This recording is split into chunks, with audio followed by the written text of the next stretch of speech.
રાઠોડ ધાંધલ કરીને શ્રીજી મહારાજના આશ્રિત હતા. રાઠોડ ધાંધલ એમના ઘેર સ્વામી પધાર્યા અને રાઠોડ ધાંધલ રડતા રડતા સ્વામી પાસે આવ્યા. સ્વામી કે સ્વામી બહુ દુઃખ છે. સ્વામી કે શું દુઃખ છે? તમે તો સુખી છો, 200-400 વીઘા જમીન છે, તમારે શું દુઃખ છે? સ્વામી મારે એકનો એક દીકરો છે. સ્વામી 22 વર્ષનો થયો. સ્વામી પથ્થર એટલા દેવ કર્યા હતા ને કેટલી બાધાઓ ને કેટલી માનતાઓ રાખીને કેટલું કર્યું તાર દીકરો થયો. પણ સ્વામી એવો માથાનો પાક્યો છે ને સ્વામી, હું એને કહું મંદિર જા તો ખેતર જાય ને કહું ખેતર જા તો મંદિર જાય. સ્વામી ઊંધો ચાલે, ઊંધો ચાલે, બધાની આગળ સીધો, મારી આગળ ઊંધો.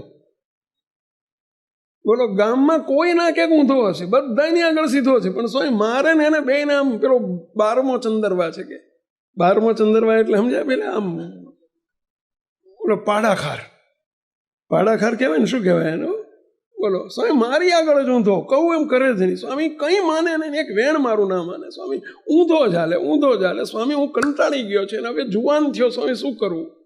સ્વામી આવું કેમ? ત્યારે ગોપાળાનંદ સ્વામી કે લાવો જાઓ બોલાવી લાવો એને બોલાવી લાવો. સ્વામી મારો બોલાયો નહીં આવે, હું જઈશ તો નહીં આવે. સ્વામી બીજાને મોકલો, તરત દોડતો આવશે. સ્વામી એક હરિભગત બેઠા હતા, જાઓ એના દીકરાને બોલાવી લાવો.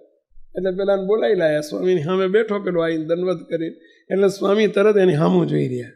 મોટા પુરુષ અને આંખમાંથી બધું દેખાઈ જાય. આંખ છે ને એ આત્માને તપાસવા માટેની, જેમ પેલું ડૉક્ટર અહીંયા પેલું અહીં સ્ટેટોસ્કોપ મૂકે એટલે એને પેલું અંદરના ધબકારાને બધું સંભળાવવા માંડે ને, એમ આંખમાંથી મોટા પુરુષ આપણા ચૈતન્યને માપી લે.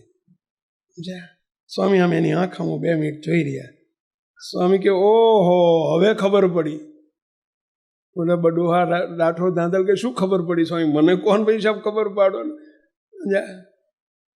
સ્વામી કે તમારે ત્યાં કોઈ નોકર હતો? કે હા એક લખમણ કરીને નોકર હતો. કેટલો જૂનો હતો? અરે મારા દાદા વખતનો, બાપના બાપ વખતનો હતો. તમે એને કઈ તકલીફ આપેલી? તો કે હા મને પેલો શેઠનો દીકરો ને, મેં પેલો ખેડૂતનો માલિકનો દીકરો ને, એટલે એને બિચારો નોકરી કરતો, એનો પગાર હોય તો એને હું હેરાન કરતો બહુ.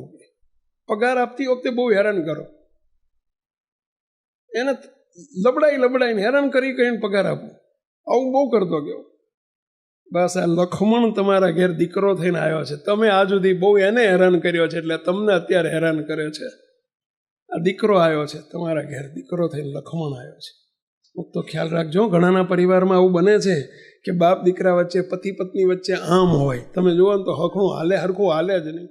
એ બે વચ્ચે પાડાખાર જ હોય. અને એનું કારણ સમજી લેજો કે આ કરેલા કર્મને ભોગવવા માટે પ્રભુએ મૂકેલી પ્રસાદી છે. આડાના વડા ચાલ્યા છે એટલે ભગવાને પ્રસાદી આપી છે. અને હજુય પ્રસાદી લેવી હોય આવી તો ચાલુ રાખજો, નહીંતર હવે મહેરબાની કરીને આપણા નીતિમત્તામાં મજબૂત બનીને કોઈનું અહિત ન થાય, કોઈનું જીવ દુભાય નહીં, કોઈ કકડે નહીં, કોઈને તકલીફ ન પડે. મુક્તો સૌના સ્થાને બેસતા શીખો અને પ્રામાણિકતાના પાઠ શીખો. કોણ છીએ આપણે, કોના છીએ આપણે, વિચારજો. પેલા દગા ને કપટ ને પ્રપંચને અંદર ભેળસેળને ઓછું આપવું, બીજું ને ત્રીજું મુક્તો, આ બધું આપણને ન શોભે. આપણે કોણ છીએ વિચારજો.